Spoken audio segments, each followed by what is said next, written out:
us. All right, guys, I'm so excited that you're here. You joined me again for another update for Road to October 2017.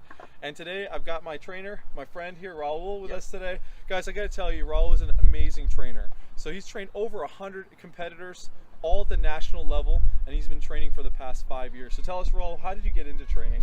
Oh man, that actually goes back to me just wanting to lose some weight.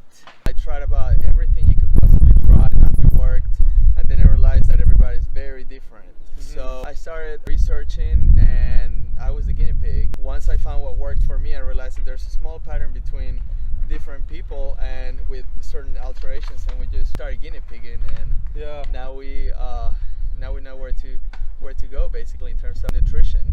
I like that you say guinea pig, because the thing is, you're really testing with every individual. And I know, for personally speaking, he's been tweaking my program. This is almost every other week or so. We're looking at the nutrition, we're looking at the exercise plan, and we're making decisions as we go. So speaking about that a little bit, I know a lot of people think that sometimes training and programming is generic. And I know you, it's like where it's not generic at all. Tell us about what that looks like. Sure. The main thing is that to keep in mind is that everybody's different. So we all have different lifestyles. We all have different backgrounds, different genetics. The way that you eat before you come to me is gonna make a difference on how I make your diet or a training program, etc. Also, one thing, I never get any of my clients to do anything that I personally haven't done. Right. And that's why I brought the term guinea pig in. Ketogenic diets, high carb, low fat, low carb, high fat, high protein, low protein. I've done all of those, macronutrient diets, if it fits your macros, etc. So when it comes to giving a diet or a nutrition plan to a client, I know how they feel at that particular time. Right. And so that's really helpful, and I'm able to understand where they're going and how their body's responding a little bit better by doing that. Yeah, absolutely. So I've been doing the ketogenic diet now for myself for the past couple months. Now I have been making a lot of mistakes though, okay? And I'm learning from my mistakes, and as we said, guinea pigging, I was measuring out my food the wrong way. I was weighing my meat before cooking it, not after, so I was eating a whole lot less. I was starving to death. And so I'm learning from that, so I think I'm starting to get an idea and a feel for this. But speaking of ketogenic diet now, there's a lot of controversy about the use of ketogenic diet around bodybuilding, physique, fitness competitions. Raul, tell us a little bit about what helps you to decide whether someone's a good fit for a ketogenic diet or not. There is a lot of controversy going on with it. It's a very hot topic too. People are just starting to hear about it. There's a lot of misinformation too when it comes to a ketogenic diet. A lot of people think that they're doing a ketogenic diet because their carbohydrates are low, which is far from truth. If your protein is high, you cannot be on ketosis. If your fats are not high enough, you cannot be on ketosis. So from a bodybuilding standpoint, almost no bodybuilders ever go into true ketosis or into a true clinical ketogenic diet. I think ketogenic diets are great for almost everyone. I would say probably a quarter of my clients are on a true ketogenic diet.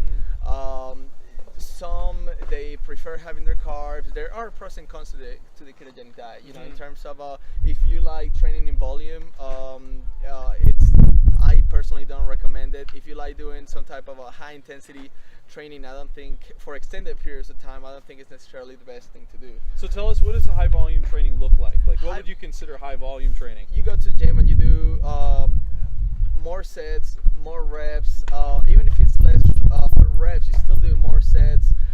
You train in volume, so each exercise that you do, you just do more of it, which takes longer. So instead of training for, say, 25 to 45 minutes, you're in there for 45 to an hour and a half.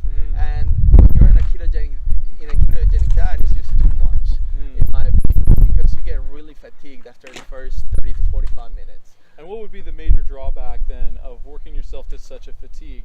Are you worried about muscle loss then at that point in time? I wouldn't say muscle loss as much as driving your adrenals crazy and not being able to recover and rebuild. And from a bodybuilding standpoint, the goal is to build muscle, and in order to build muscle, you have to break it down, which you do.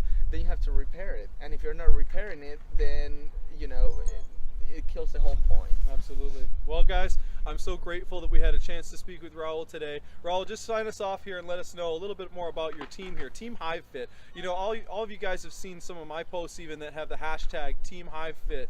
This is Raul's invention, and I want him to just tell us a little bit about how he came up with the name, and why is this such a movement now that you're creating.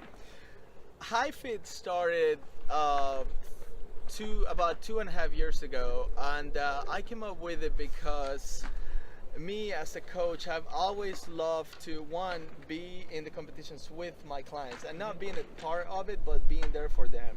And in order for me to make that happen, I had to almost like group everyone and say, hey team, we're doing this show together, we're doing this show together, we're traveling here together, as opposed to most coaches or teams that will say, hey, you go there, you go there, you go there. Bees are really strong by themselves, but they are very powerful as a team. And I believe that that's one of the reasons why we made the impact that we've made in the last few years. Absolutely. In the competition industry. Absolutely. He's had a lot of national level athletes that first place as a result. And overalls too. So that's great.